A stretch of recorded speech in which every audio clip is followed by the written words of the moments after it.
Ano nga bang mas maganda sa dalawa?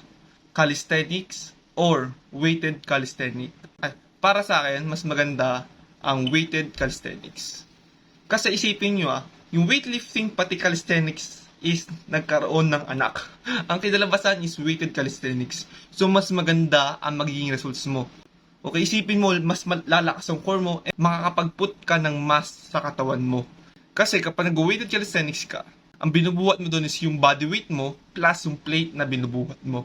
Kung gusto mo mas lumakas, highly recommended na subukan mo yung weighted calisthenics. Kasi almost 3 months ako hindi nag-gym, nag-weighted calisthenics lang ako. And then nung nag-gym kami ng brother ko, hindi ko na alam kung ano yung bench press ko, basta nag-weighted dips lang ako. And nagulat ako, nakapag 70 kg bench press ako. So imagine kung gaano. Nagulat ako kasi hindi naman ako nag-bench press ni. Okay, ang ginagawa ko lang naman sa chest ko is decline push-up and weighted dips. Tapos nagulat ako, lumakas ako. So, and kung gusto mo malaman pa iba pang blueprint para ma-achieve mo yung full potential mo and yung dream physique mo is i-check mo lang yung link dyan sa bio ko. See you in Spartan Club.